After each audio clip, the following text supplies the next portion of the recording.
Hello hello అందరికీ ఎలా ఉన్నారు? బాగున్నారండి? ఈరోజైతే నేను chapati aloo fry and carrot and beetroot fry అయితే చేశాను. చాలా బాగా కుదిరినాయి. చాలా బాగుంది. చపాతీ చూడండి ఎలా పొంగుతుందో.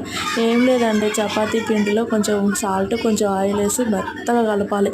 మన చేతికి పిండి అంటనంత వరకు కలిపి మంచిగా పక్కన పెట్టేసుకోవాలి. ఒక హాఫ్ అన్ అవర్ అయినా పర్లేదు, 1 అవర్ అయినా పర్లేదు. తర్వాత రౌండ్గా మంచిగా చపాతీని చేసుకొని ఇలా పెనం బాగా వేడెక్కొచ్చినాక తర్వాత ఇలా వేస్తే అది పొంగిపోద్దండి. ఆయిల్ వేసినా పర్లేదు, ఆయిల్ వేయకపోయినా పర్లేదు. వితౌట్ ఆయిల్తో కొన్ని చేశాను, నేను విత్ ఆయిల్తో కొన్ని చేశాను. చాలా బాగా కుదిరినాయి కర్రీస్ అయితే. మీకు ఈ వీడియో నచ్చిందని అనుకుంటున్నాను. నచ్చితే ఒక లైక్ చేసి, సబ్స్క్రైబ్ చేసి, షేర్ చేయడం అస్సలు మర్చిపోమాకండి. నా కర్రీస్ ఎట్లా ఉన్నాయో ఒక మెసేజ్ పెడితే, కామెంట్ పెడితే నాకు చాలా హ్యాపీగా ఉంటుంది. మీరైతే కామెంట్ అయితే పెట్టండి.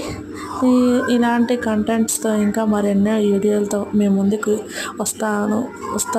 హలో అందరికీ ఎలా ఉన్నారు? లంచ్కి అయితే ఈరోజు నేను చపాతి, వైట్ రైస్, ఆలుగడ్డ fry and beetroot and carrot fry అయితే చేశాను. ఈ చపాతీ ఇలా అయితే పొంగడానికి నేను ఏం చేశానంటే కొంచెం ఆయిల్ వేసేసి గోధుమ పిండిలో కొంచెం ఆయిల్ వేసి, కొంచెం సాల్ట్ వేసి మన చేతికి అంటకుండా ఉంటుంది చూడండి, అంతే వరకు కలపాలి. కలిపి ఒక 1 అవర్ కానీ, హాఫ్ అన్ అవర్ కానీ పక్కన పెట్టేసుకొని మూత పెట్టేసుకుంటే తర్వాత చపాతీ చేసే ముందు మంచిగా రౌండ్గా చేసుకుంటే ఇలా పొంగిపోద్ది. పెనం మాత్రం బాగా హీట్ ఎక్కినాక వేస్తే చాలా పొంగిద్ది అనమాట. తర్వాత కొంచెం మీడియంలో పెట్టుకొని కాల్చుకోవాలి. వితౌట్ ఆయిల్ అయినా పర్లేదు, ఆయిల్ వేసుకున్నా పర్లేదు. నేను కొన్నిటికి ఆయిల్ వేసాను.